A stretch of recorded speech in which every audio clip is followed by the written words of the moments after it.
Chapter 2 Vanishing Hostage. The arcade owner yawned, then chugged his energy drink. He was starting his second shift, and the dreadlocked sloth with tired eyes pondered if he really wanted to be an arcade owner at all. Having to cover entire shifts when employees called in, he hadn't planned on that being the norm several times a week.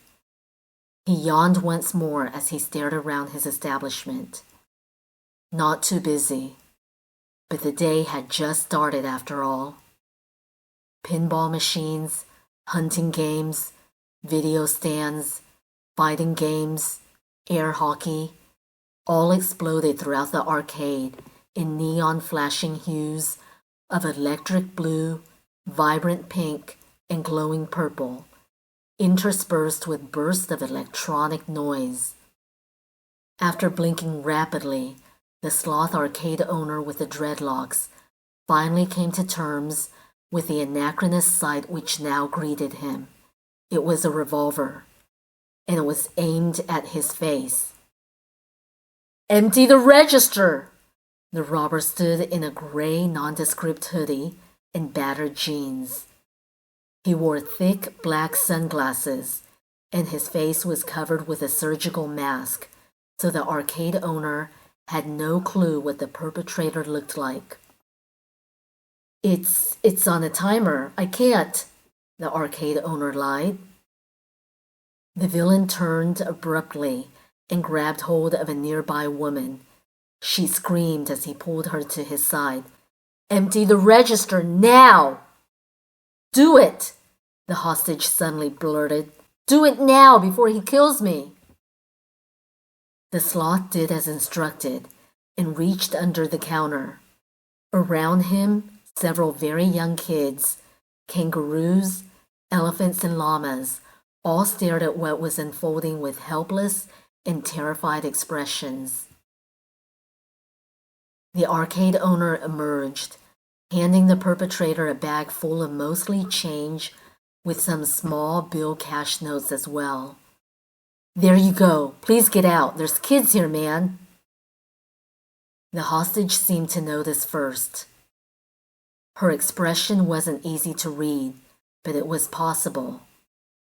She had long blonde hair and white fur, and although her lower face was covered in a preventative mask, her thick glasses accentuated her large brown eyes. She was uncomfortable. The sloth watched helplessly as the victim was hauled out the door and bundled into a rusty, beat-up old SUV. It peeled away and was off and down the street before the arcade owner could run outside to get a good look at the license plate. The next day, the spree was all over the news. It was the lead story in Central newspaper, the main topic of public radio. It was discussed on early morning television. And the police captain was obviously irritated by this as he slammed the newspaper down on the undercover officer's desk. "You want to stay an undercover operative? Use some deductive reasoning, Hire.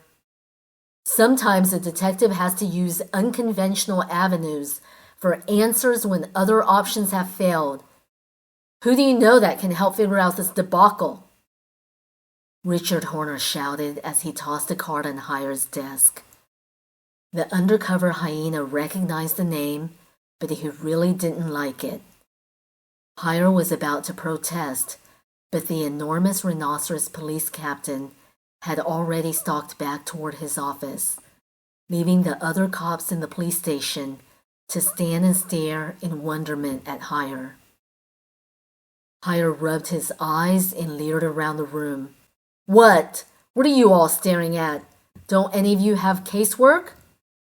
Grudgingly, the other officers in the station, mainly coyotes and shepherds, returned their attentions to their daily duties.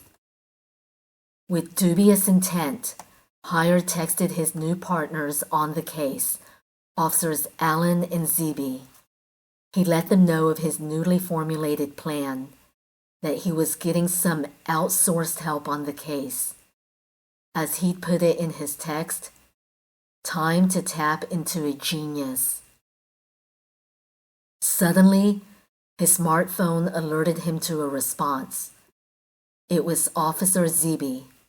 Hierstood then departed the police station, standing briefly outside to witness the oncoming storm. Officer Zeeby was already waiting outside for him in a police cruiser. He neared the vehicle. "Where to?" the zebra cop asked. As the overhead thunderclouds converged and the early autumnal rain began to pour, Hire gruffly entered the vehicle, slamming the door behind him. "You'll see,"